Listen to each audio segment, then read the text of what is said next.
BC주 자동차 보험료가 오는 5월부터 인하된다는 소식입니다. BC주 자동차 보험은 ICBC가 독점하고 있고 보험료가 다른 주에 비해 터무니없이 높아 평소에도 많은 논란이 있었는데요. BC공과금위원회는 지난해 ICBC 가격이나 신청을 승인하며 5월 1일부터 ICBC 보험료는 15% 인하될 것이라고 전했습니다. 해당 가격 인하는 2년간 유효한 것으로 알려졌습니다. BC주 신민당 정부는 지난해 선거 당시 내세운 공약으로 자동차 보험료 인하하도록 최선을 다하겠다고 밝힌 바 있었는데요. 성공적으로 15% 인하를 보여줌으로써 주민들의 신뢰를 얻게 되었습니다. 마이크 파너스 공공안전부 장관은 승인이 나게 되면 지난 40년을 통틀어 가장 큰 인하가 될 것이라며 BC주 주민들은 더 저렴하게 자동차 보험을 들 자격이 있다고 전했습니다. 이어 대부분의 ICBC 고객이 인하 혜택을 받을 것이며 2021년 2월부로 선택적 제3자 책임 요금도 낮출 것이라고 전했습니다. ICBC가 공개한 자료에 따르면 2020년 BC주 평균 연간 보험료는 약 $1,900였습니다. 2021년 5월 세저가 보험으로 바뀌면 평균 연간 보험료가 약 $1,500로 떨어집니다. 해마다 평균적으로 약 $400 정도 절약할 수 있는 것입니다. 새 보험의 보험료 산정 방식은 기존 보험과 마찬가지로 다양한 요소들이 영향을 끼치는데요. 주요 요소들은 다음과 같습니다. 보험 종류, 운전 경력, 사고 이력, 거주 지역, 운전하는 차종입니다. 한편 기존 보험 갱신일이 새 보험 출시일인 2021년 5월 1일 이후라면 가격이 소급 적용되어 그 기간만큼 발생한 차액을 환급받게 됩니다. 예를 들어 현재 보험 갱신일이 8월 1일이더라도 8월 1일에 갱신할 때 5월 1일부터 새 보험료를 낸 것으로 계산하여 5월부터 7월까지의 실제로 내신 금액과 새로 책정된 보험료 차액을 환급금으로 받게 되는 것입니다. 점점 변해가는 ICBC 보험 정책에 많은 주민들이 반기고 있습니다. 다음 뉴스입니다.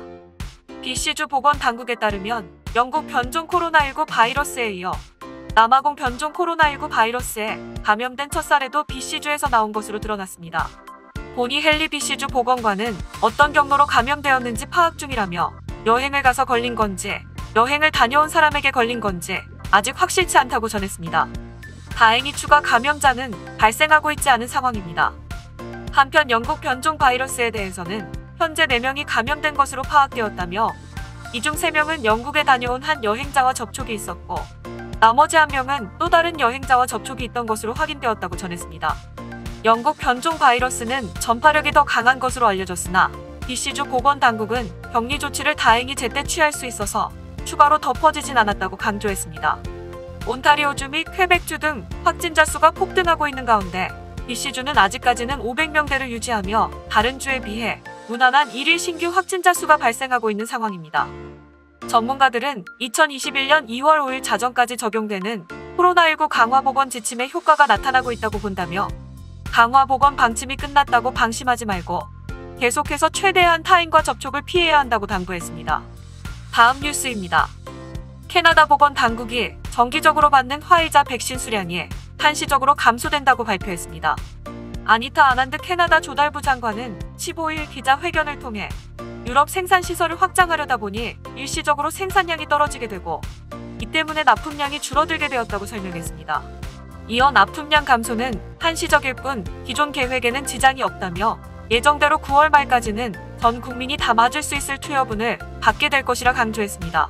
일시적으로 받는 백신 수량이 줄어들어 안타깝지만 차후 더 많은 생산을 위해서는 불가피한 상황이라고 평했습니다. 다행히 캐나다 정부는 이런 상황을 고려해 화이자 포함 여러 백신 회사와 계약을 맺고 백신을 조달받고 있는 상황입니다. 덕분에 한 회사의 백신 조달에 차질이 생겨도 다른 백신을 계속해서 공급을 받고 있어 피해를 최소화할 수 있습니다. 현재 캐나다는 세계에서 1인당 접종 횟수가 가장 많은 것으로 알려졌습니다. 한편 저스틴 트리도 총리는 지난 12일 기자회견을 통해 향후 화이자 코로나19 백신 2천만 회분을 추가로 더 구매하겠다고 밝혔습니다.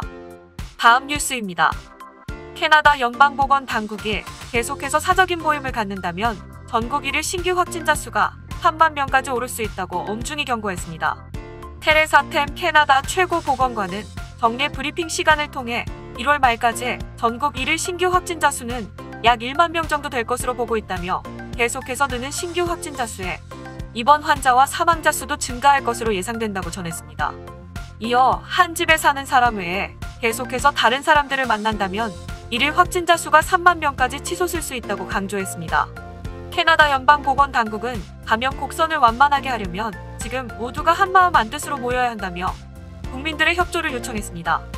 테레사 템 보건관은 온타리오주 및 퀘벡주처럼 급격히 확진자 수가 늘어나는 지역은 더 강력한 규제를 즉각 도입해야 하며 심한 지역은 락다운도 고려해야 한다는 입장입니다. 또 잠깐 수그러든 것 같다고 규제들을 풀어버리면 요요 현상처럼 더 크게 솟구칠 수 있어 충분히 오래 규제를 유지해야 한다고 주장했습니다. 캐나다 보건 당국의 단기 예측으로는 캐나다는 1월 24일까지 79만 6,630명의 코로나19 누적 환자 수와 1만 9,630명의 누적 사망자 수를 기록할 수 있습니다. 이를 막기 위해서는 비필수 여행은 하지 말고 한 집에 같이 살지 않으면 만나지 않는 등 모두가 방역에 철저히 힘써야 합니다. 템 보건관은 모두에게 힘든 시기라는 것을 잘 안다. 하지만 이런 상황이 영원히 지속되는 것은 아니다. 조금만 더 힘을 내달라고 국민들에게 전했습니다. 다음 뉴스입니다. 지난 1월 7일 이후 11일 동안 수많은 승객들이 코로나 바이러스 검사 결과를 보여주지 못해 탑승을 거절당한 것으로 드러났습니다. 지난 11일 동안 캐나다 항공사인 에어트랜젯에서만 총 411명의 승객이 코로나 음성 판정 결과를 제출하지 않아 항공편 탑승이 거절당했습니다.